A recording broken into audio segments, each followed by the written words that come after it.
உலகிலேயே காலால் அடிச்சு பாம்பை கொல்லும் பறவை இருக்குன்னு தெரியுமா? அந்த பறவையின் பெயர்தான் செக்ரெட்டரி பர்ட்.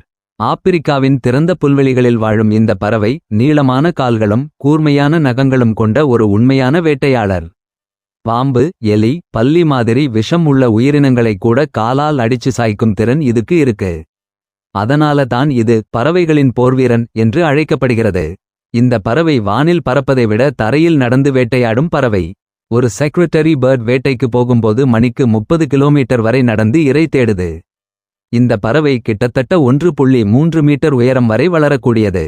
பறக்கும்போது இறக்கைகளை விரிச்சா 2 மீட்டர் அகலம் வரை இருக்கும். இந்த பறவைக்கு செக்ரெட்டரி பர்ட் என்று ஏன் பெயர் வந்தது தெரியுமா? பழைய கால ஆபீஸ் வேலையாட்கள் காதுக்கு பின்னாடி பேனா வைத்திருப்பார்கள். அதே மாதிரி இந்த பறவையும் தலைக்கு பின்னாடி கருப்பு இறகுகளை வைத்திருக்கும். அதனால தான் இதுக்கு செக்ரெட்டரி பர்ட் என்ற பெயர். மனிதர்கள் காடுகளை அழிப்பதால் இந்த பறவையின் வாழிடங்கள் குறைந்து கொண்டே வருகிறது.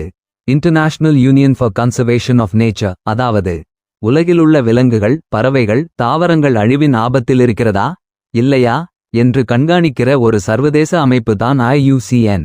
IUCN வெளியிட்ட பட்டியலில் செக்ரெட்டரி பர்ட் அண்டேஞ்சர்ட் ஸ்பீஷீஸ் என்று, அதாவது மிக ஆபத்தில் இருக்கும் பறவை என்று கூறுகிறது. இந்த பறவை நமக்கு சொல்லும் பாடம் என்ன தெரியுமா? சக்தி இருந்தாலும் பாதுகாப்பு இல்லனா அழிவு நிச்சயம். இந்த பறவை உங்களுக்கு பிடிச்சிருந்தா லைக் பண்ணுங்க, சப்ஸ்கிரைப் பண்ண மறக்காதீங்க. நன்றி, வணக்கம்.